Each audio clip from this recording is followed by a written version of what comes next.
Tanguay Électronique, en première ligne.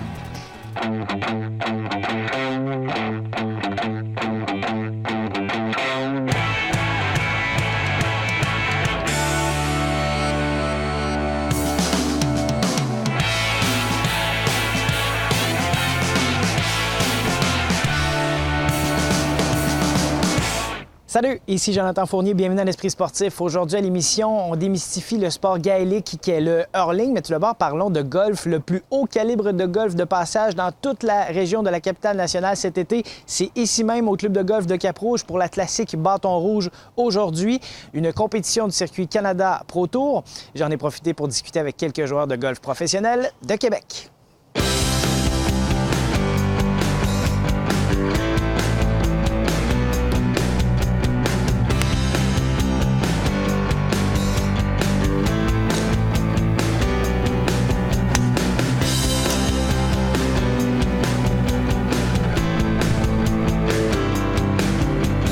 Le Classique Bâton Rouge, c'est un événement de la division nationale de circuit Canada Pro Tour. Ce qui est intéressant, dans les 10 premiers au classement Coors Light, qui est le classement des divisions nationales et internationales, 9 sont ici au club de golf 4 Rouges, puis les conditions de jeu sont tout à fait exceptionnelles et je pense que les golfeurs sont en train d'offrir un excellent spectacle aux nombreux spectateurs ici.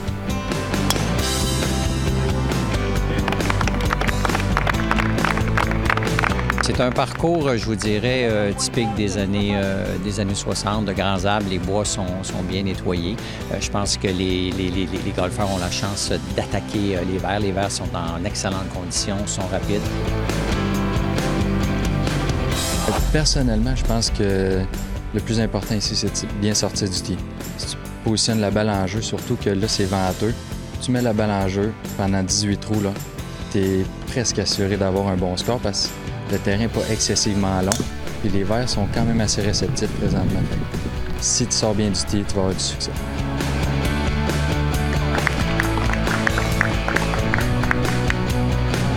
Membre du circuit Canada Pro Tour affilié à Cap-Rouge, Pierre-Alexandre Bédard. Ça fait 4 ans que je suis membre à Cap-Rouge. Le parcours est en excellente condition cette semaine. J'ai rarement vu le parcours en aussi bonnes conditions. Les gens ont travaillé extrêmement fort pour mettre des verres de qualité quasiment du PGA Tour, en fait, le roule à 11. C'est sûr que c'est le fun. C'est le fun, les gars ont fait une belle job. Les joueurs doivent être contents aussi de jouer un parcours aussi beau que ça.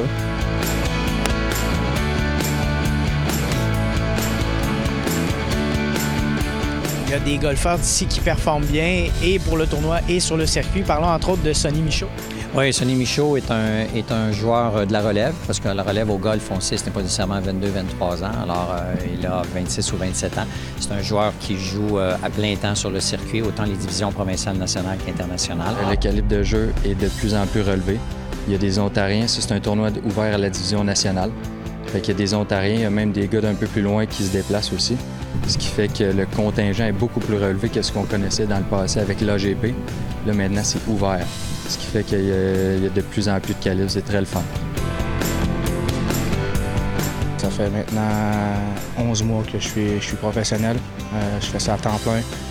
Je voyage l'hiver la Floride, l'été le golf. Je consacre ma vie présentement dans le golf.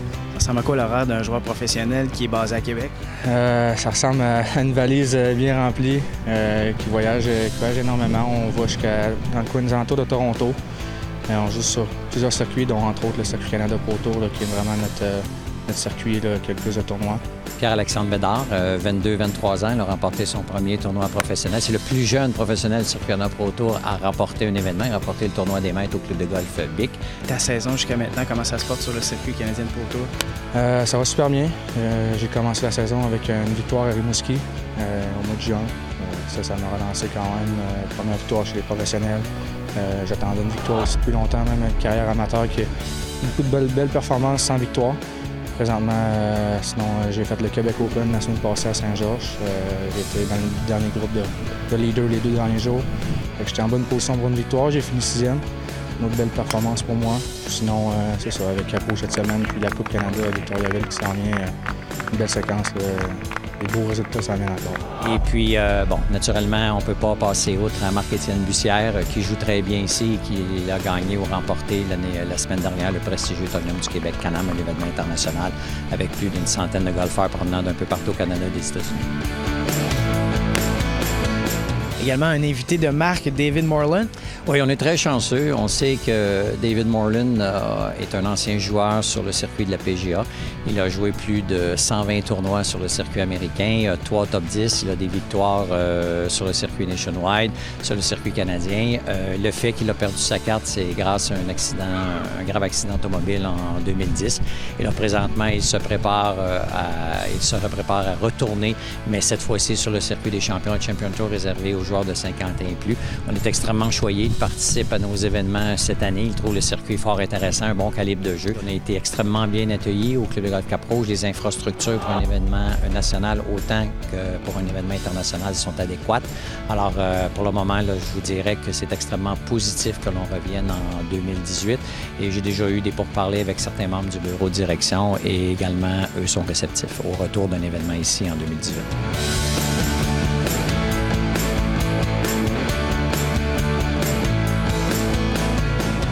Après la pause à l'esprit sportif, le hurling.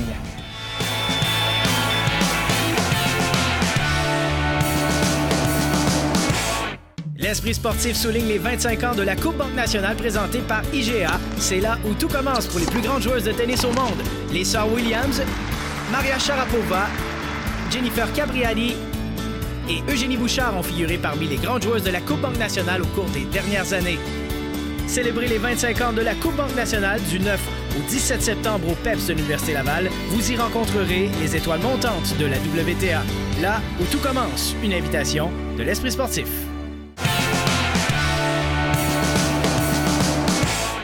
Dans le cadre du Festival celtique qui se tient à Québec dans quelques semaines, il y aura 3 sports gaéliques, donc d'origine irlandaise, en démonstration. Le puck fada, le football gaélique ainsi que le hurling. Qu'est-ce que le hurling? Votre réponse dans ce reportage.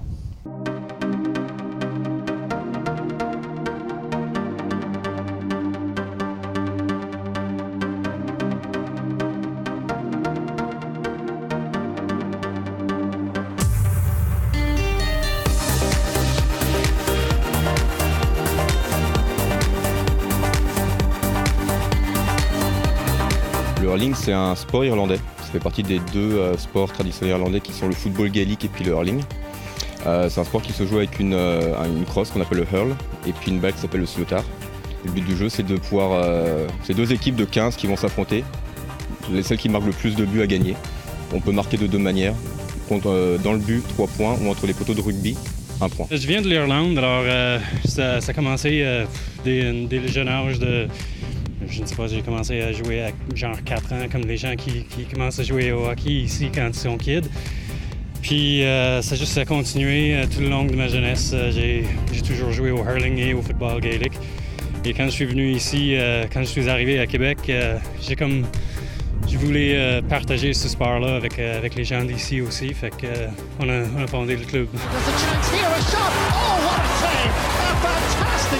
On dit que le hockey, c'est le jeu le plus vite sur glace, mais le hurling, c'est le jeu le plus vite sur grass. Fait que c'est comme un mélange de hockey sur gazon, mélangé avec un peu de lacrosse, puis je sais pas, il y a des habilités de plusieurs sports mélangés à travers. Qu'est-ce qu'on a le droit de faire et ne pas faire avec la balle? Alors quand elle est à terre, on n'a pas le droit de la ramasser directement avec la main. On est obligé de venir de la scooper avec le hurl. Quand elle est en l'air, on peut venir l'attraper avec la main. Quand on veut la lancer, on ne peut pas la jeter directement, il faut venir la frapper avec la paume ou les os de la main. On peut courir avec la balle en équilibre. Là, on a un nombre de pas indéfini. Par contre, une fois qu'on l'a dans la main, on ne peut faire que 4 pas. Ça veut dire qu'il va falloir faire soit la passe, soit une frappe. On peut venir l'amortir, on peut venir dans la main, la frapper. Pareil à terre, si la balle est à terre, on va venir pouvoir aussi la frapper directement comme au golf. Donc la manière traditionnelle de jouer, c'est 15 contre 15, c'est ça? 15 contre 15, et puis nous on joue à 7 contre 7 ou 9 contre 9. Parce qu'on est moins de joueurs et puis les terrains sont plus petits. Parce qu'un vrai terrain de hurling ou de football gaélique est vraiment beaucoup plus large, comme un terrain de rugby. On a fondé le club ici en 2006. Puis ça a juste ça a continué de croître d'année à l'autre. Puis c'est ça, on est le seule équipe francophone en Amérique du Nord. On est un peu unique, mais on est bien fiers de ça. On joue tous les mois à la fin d'un entraînement. Mais sinon, on se déplace de temps en temps, une fois tous les 2-3 mois à Montréal ou Ottawa, jouer à tournoi. Et puis là, dans 4 semaines, après le Festival Celtique, on va jouer le tournoi de l'Est canadien à Ottawa. C'est un peu plus difficile d'avoir les bâtons ici. C'est quand même c'est des œuvres d'art. Si on regarde de proche, ça prend quand même plusieurs années avant d'être capable de faire des bons bâtons de hurling. Alors, la plupart du temps, il faut qu'on les commande de l'Irlande. Il y a les différentes parties. Il y a le boss, puis la manche. Le boss, comme on dit en Irlande, c'est la partie qu'on utilise pour le frapper. Le bâton de hurling, en fait, si on imagine un tronc d'un arbre, le bâton de hurling, c'est pris dans le bas de l'arbre, là où les racines commencent à s'élargir. Alors, si on regarde le grain du bois, ça commence à courber ici. La raison principale qu'on utilise le frein aussi, c'est le frein qu'on utilise pour faire des bâtons, c'est que c'est une bois dure, mais quand même flexible. Alors, si on fait ça, tu vois que le bâton est quand même pliable. L'avantage de ça, c'est que quand on frappe fort, ça ne vibre pas dans les mains comme une barre d'acier. Et historiquement, avec la rencontre de la crosse et les Mi'kmaq, ça a donné le hockey sur glace. Ce sont des étudiants à McGill, je suppose qu'ils jouaient sur la glace. Et à l'époque, le bout n'était pas aplati, c'était comme une crosse de hockey en bois, mais vraiment cette taille-là. Donc c'est des étudiants de McGill qui ont dû jouer sur la glace. Et puis comme c'était un peu court, ils ont allongé la crosse. Donc ça a donné la crosse de hockey. Ils ont rajouté des patins. Ça a permis de s'inscrire dans l'histoire du Canada. C'est indissociable. C'est pour ça que le Festival Celtique aime rappeler que le hurling et le football gaélique et l'Irlande sont importants, surtout au Québec aussi. C'est rapide, c'est cardio, c'est plein d'habilités qui prennent d'habitude des années à acquérir, mais comme tu vois avec les gars ici, on est capable quand même de les apprendre assez vite aussi.